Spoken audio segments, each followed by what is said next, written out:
Do you hear that? Those are the money printers in the background already starting up, and soon they'll be running at full speed. Alpha Hayes is talking here about a global monetary flood of money printing that's now rolling towards us, and Bitcoin will establish itself as a safe haven. The weakness will pass quickly, and what's happening right now is a super bull case for Bitcoin, even though most people are afraid. We have only a few hours left until the stock market opens and the official reactions to the US attacks on Iran and the counterstrikes. But all the potential volatility that's coming our way now shouldn't scare us, because crises are massive opportunities. And right now we have several analysts who are extremely bullish, which actually doesn't make any sense. The market is bearish, but many bulls understand that this war scenario will inevitably end in a money printing frenzy. And of course, that's bullish for Bitcoin. Donald Trump is now saying we need to make Iran great again. Not MAGA anymore, but now he's talking about MEGA, make Iran great again. And right now, there are some people who are panicking, but a lot of analysts, like Arthur Hayes, are saying that the current situation could lead to an incredible Bitcoin spike. For example, Adam Livingston here says this could become the fastest 10x story in Bitcoin history. The current chaos in the market could lead to an absolute explosion in the Bitcoin price, and we want to take a closer look at that. Of course, this is connected to money printing, because how is war financed? Every missile over the Gulf brings another cohort of shadow market traders into permissionless liquidity. Every missile here means money printers running at full speed, and we could see a wave of liquidity. Central banks, the Treasury, and so on, all going all out, comparable to the Corona crisis. What did we see back then? An 18x in a very short time. Carminger also posts here, war always means money printing. War is always followed by money printing. There are no exceptions in history. Buy Bitcoin, stack sats, hard assets. Your quality of life now depends on whether you save in fiat currencies or in Bitcoin.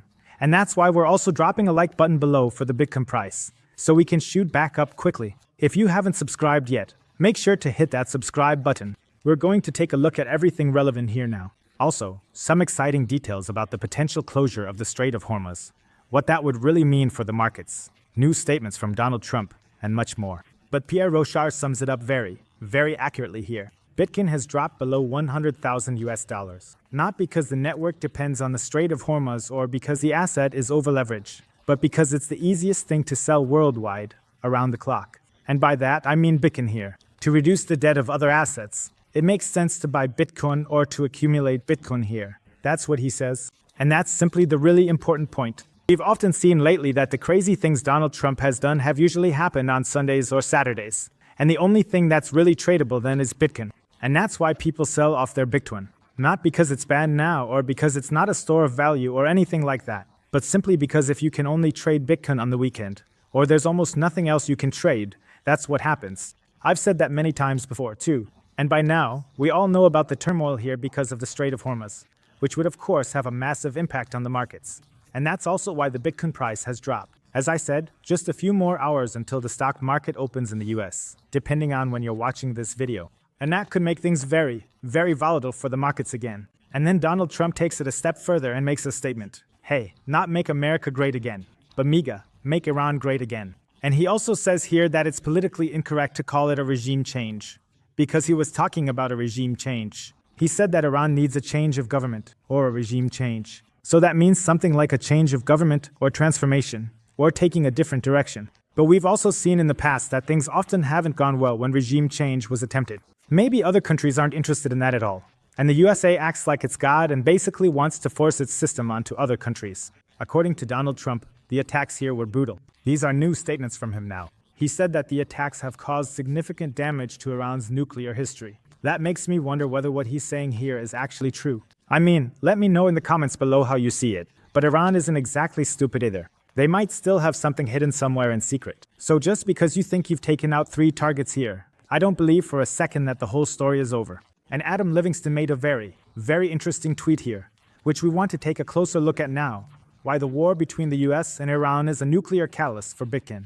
Fighter jets over Hormuz have just put an end to their bear thesis. The oil price is surging, the money printing machine is roaring, and Bitcoin is tightening its rocket boosters. So this is the absolute bull scenario that's coming our way, which many people don't even have in the back of their minds. Why the chaos of the year 2025 could possibly bring about the fastest tenfold increase in market history. And we want to put this into perspective a bit here. So first of all, quite simply, war headlines are, on the one hand, panic-inducing for many people. Other people, however, see this as a huge opportunity. We've seen it time and again. Major crises have always also been major opportunities. That means we had the attacks here by the B-2 bombers on Iran, with 3 targets being destroyed. Iran responds with 120 missiles aimed at Tel Aviv and the Strait of Hormuz.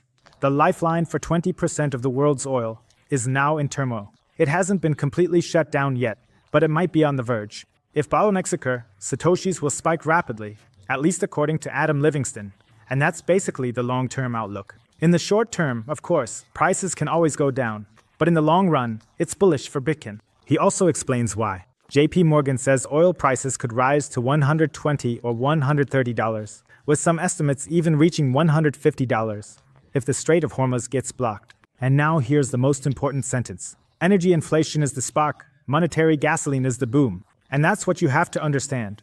This means we'll potentially see high inflation now, and then at some point, monetary gasoline will be poured onto the whole fire. QE will be launched, bond purchases, purchase programs, interest rate adjustments, and potential interest rate cuts will follow, even though, of course, high inflation is coming first. But it's likely that the economy won't be able to be saved here without basically printing money. And we saw this during the coronavirus crisis, and other crises as well, what that led to with asset prices. Asset prices shot through the roof, and that's what will trigger the boom here. And here are a few more figures.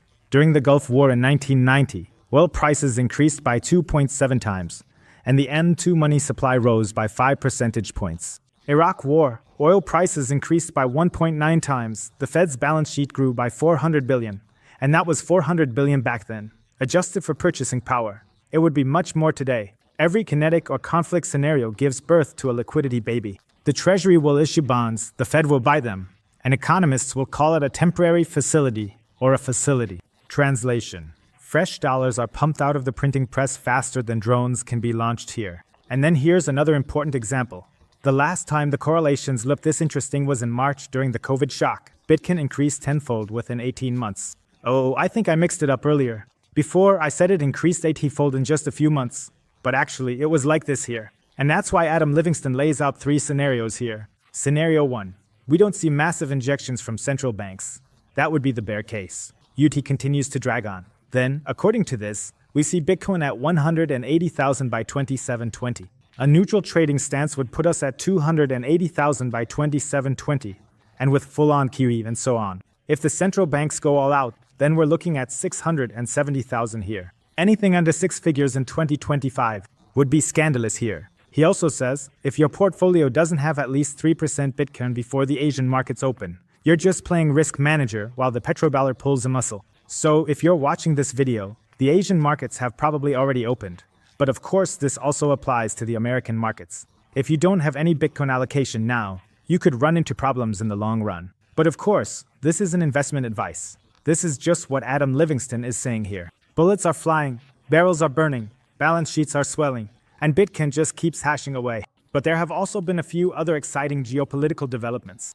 The US is urging China to prevent Iran from closing the Strait of Hormuz. There are now all sorts of statistics circulating online suggesting that, in fact, China could be the most affected by such a closure of the Strait of Hormuz. There was also an interesting assessment from Kobeissi Letter, who summarized what this means for the financial markets. The Strait of Hormuz is so important because 20% of the world's oil is transported through the sea passage, which is only 34 kilometers wide. A single blockade of Hormuz could cause the oil price to surge overnight to over $150. More oil is transported to Hormuz every day than to Panama and the Suez Canal combined. 35% of all liquefied natural gas transported by sea passes through Hormuz. Since the 1980s, the US Navy has sent troops to Hormuz almost every decade. It is the most heavily militarized oil route in the world. So, the most military presence is here along the oil route. Hormuz is the only sea passage from the Persian Gulf to the open ocean. Since 2000, Iran has threatened to militarily close the Strait of Hormuz more than 10 times.